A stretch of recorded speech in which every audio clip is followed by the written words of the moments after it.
தமிழ்நாட்டுல லஞ்சம் ஊழல் அதிகமா இருக்கு, சட்டம் ஒழுங்கு சரியில்லைங்கிற ஒரு விஷயத்தை மறைக்க என்னெல்லாம் குட்டிக்காரன் அடிக்கிறாங்க இந்த டிஎம்கே அரசு. யாரையெல்லாமோ பேச விட்டு வேடிக்கை பாக்குறாங்க. பேச வரவங்களும் பாத்தீங்கன்னா தலைமை கிட்ட இருந்து நல்ல பேர் எடுக்கணுங்கிற ஒரு அல்ப ஆசையில எச்சா பேசிடுறாங்க. அது பேசுறவங்களுக்கே பேக் ஃபயர் ஆகுது. ஏவி விட்ட அரசாங்கத்துக்கும் பேக் ஃபயர் ஆகுதுங்கிறது தான் காமெடியான வருத்தம். இந்த சட்டம் ஒழுங்கும் இந்த லஞ்சம் ஊழலும் சரியில்லைங்கிறதுக்கு உண்டான ஒரு சின்ன எக்ஸாம்பிள், ஒரு விஷயத்தை எடுத்து பேசுவோம். இப்ப ரீசெண்டா இந்த விளாத்திக்குளத்துல அந்த மாணவிக்கு நடந்த ஒரு பாலியல் வன்கொடுமை, இயற்கை உபாதை கலைக்கு போனவங்களை ஒரு கொடூரன் பாலியல் வன்கொடுமை பண்ணி கொன்னுட்டான். சரி, அந்த மாணவியோட வீட்டுக்கு விசாரிக்கலாம், ஒரு வருத்தம் தெரிவிக்கலாம் அப்படிங்கிற மாதிரி போயிருக்காங்க. போனவங்க அவங்க அப்பா கிட்ட என்ன ஆச்சு அப்படின்னு எல்லாம் விசாரிக்கும் போது அவங்க நடந்த விஷயத்தை எல்லாம் சொல்றாங்க. அப்ப விசாரிக்க போனவங்க கேட்கறாங்க, ஏன் உங்க வீட்டுல பாத்ரூம் இல்லையா அப்படின்னு கேட்கும்போது, இல்ல எங்க வீட்டுல பாத்ரூம் இல்ல, இந்த ஸ்வச் பாரத் திட்டம் மூலமா அரசாங்கம் வந்து 12,000 ரூபாய் மானியம் தருமே, அதை நீங்க வாங்கலையா அப்படிங்கிற மாதிரி அவங்க திருப்பி கேட்டிருக்காங்க. அதுக்கு அவங்க அப்பா சொல்லிருக்காரு, அதை பத்தி எனக்கு தெரியாது, நான் எந்த பணமும் வாங்கலைங்கிற மாதிரியும் அவர் சொல்லியிருக்காரு. சரி, ஓகே, இவர் சொல்றது கரெக்ட் தானா, உண்மைதானா, இல்ல இவருக்கு இது தெரியாம சொல்றாங்கிற மாதிரி கிராஸ் செக் பண்ணலாம் அப்படின்னு கவர்மெண்ட் ஆபீஸ்லயும் போறாங்க. போனவங்களுக்கு அங்க ஒரு பெருத்த ஷாக். என்ன அப்படின்னா, இந்த இறந்து போன மாணவி வீட்டுக்கு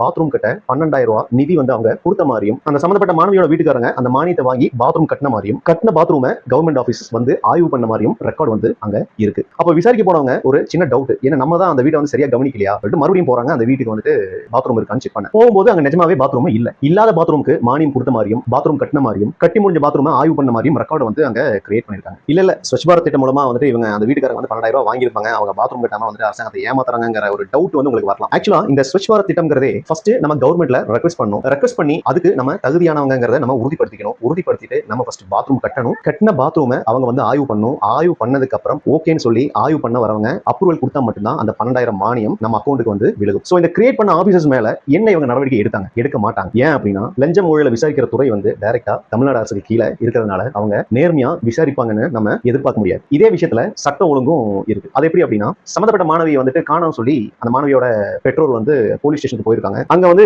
இந்நேரத்துல வந்துட்டு எடுக்க முடியாது, நீங்க காலையில 10 மணிக்கு வாங்கங்கிற மாதிரி சொல்லி அனுப்பியிருக்காங்க. சரி, ஓகே சொல்லி இவங்க வந்துட்டாங்க. காலையில 10 மணிக்கு அதே ஸ்டேஷன் போயிருக்காங்க. அவங்க இந்த கேஸ் வந்து இங்க எடுக்க முடியாது, ஒரு மகளிர் போலீஸ் ஸ்டேஷன் வந்துட்டு சொல்லி அவங்க அங்க வந்து டைரக்ட் பண்ணிருக்காங்க. இவங்களும் அங்க போயிருக்காங்க. அங்க அந்த பொண்ணோட போட்டோ பார்த்துட்டு இவங்க எங்கேயாச்சும் ஓடி போயிருப்பா, பொண்ணை வந்து நல்லா வளர்த்திருக்கணும் அப்படி இப்படின்னு ஒரு பெற்றோர்கிட்ட வந்து டைரக்டா கேட்கக்கூடாதும் பேசக்கூடாதெல்லாம் அவங்க பேசியிருக்காங்க. அந்த லேடி இன்ஸ்பெக்டர் வந்து சஸ்பெண்ட் பண்ணிட்டாங்க, அது வேற விஷயம். ஆனா சஸ்பெண்ட் பண்ணதெல்லாம் வந்துட்டு ஒரு கண் துடைப்பு தான். ஒரு 2-3 மாசம் கழிச்சு பாத்தீங்கன்னா அவங்களே அங்க வேலை செஞ்சுட்டு இருப்பாங்க. இது யார் நம்ம போய் கவனிக்க மாட்டோம் அங்கிற ஒரு தைரியமும் கனவு இருந்தா. இந்த போலீஸ்காரங்க நினைச்சிருந்தாங்க அப்படின்னா, அந்த மாணவியோட பெற்றோர்கள் வந்து கம்ப்ளைண்ட் கொடுக்குற நைட்டே வந்துட்டு அந்த போலீஸ்காரங்க அந்த எஃப்ஐஆர் பதிவு பண்ணி தேடுதல் வேட்டை ஆரம்பிச்சிட்டாங்க அப்படின்னா, ஒருவேளை அந்த பொண்ணு இன்னைக்கு உயிரோட இருந்திருக்கலாம். இந்த ஒரு விஷயத்திலே பாத்தீங்கன்னா, இந்த லஞ்சம் ஊழலும் சட்டம் ஒழுங்கும் வந்து பின்னி பிணைஞ்சு ஏழை எளிய மக்களை வந்து எப்படி எல்லாம் வாட்டி எடுக்குதுங்கிறது நீங்க தெரிஞ்சிருப்பீங்க.